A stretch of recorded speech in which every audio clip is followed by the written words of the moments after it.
আমাদের ব্রেকআপ হলে মায়েরা যা করে। এই মানা, কি হয়েছে? তুই কাঁদছিস কেন? না মা, আমার কিচ্ছু হয়নি। এই মেয়েটা তো দেখছি এমনিতে আমাকে কিছু বলবে না, এর জন্য আমাকে অন্য কোনো রাস্তা তো বার করতেই হবে। বলছি মানা, তুই বল না আমাকে, আমাকে বললে আমিও তো তোকে কিছু সাহায্য করতে পারবো। না, তোমাকে বললেই তুমি এক্ষুনি গিয়ে বাবাকে বলবে, আর বাবা জানতে পারলে এর ওপরে আমাকে এক্ষুনি বকবে।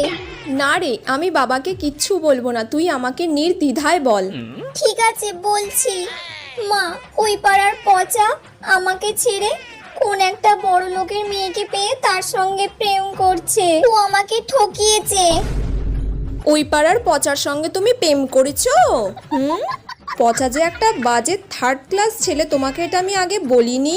ঠিক হয়েছে তোর, এটাই হওয়া উচিত ছিল। বাবা মায়ের কথা না শুনলে এই রকমই হয়। ঠিক হয়েছে তোর। এর ওপরেও তুমি আমাকে বকছো মা?